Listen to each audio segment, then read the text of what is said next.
कोल्हापूर महानगरपालिका परिवहन समिती सभापतीपदी शिवसेनेचे सत्यजित जाधव यांची निवड.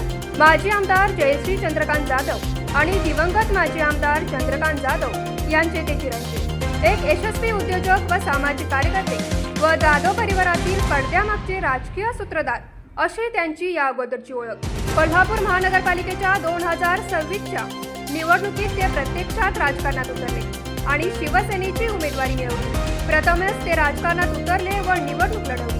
पहिल्याच प्रयत्नात चांगल्या मताने नगरसेवक म्हणून निवडून आले. चुलते नगरसेवक होते, आई नगरसेविका होती. त्यानंतर वडील आमदार, वडिलांच्या निधनानंतर आई आमदार. हा सर्व राजकीय वारसा आणि राजकीय अनुभव त्यांच्या पाठी. नगरसेवक झाल्यापासून ते आपल्या प्रभागामध्ये विविध विकास कामासाठी व प्रभागामध्ये असणाऱ्या समस्या यावर ते प्रत्यक्ष कामाला लागले. यानुसार प्रशासकीय अधिकाऱ्यांशी चर्चा त्यांनी सुरू केली आहे. कोल्हापूरच्या शहराची व शहराच्या प्रश्नांची त्यांना अतिशय चांगल्या पद्धतीने जाणीव असल्यामुळे ते या पदाला न्याय देतील अशी राजकीय वर्तुळात चर्चा. न्यूज मराठी 24 कोल्हापूर.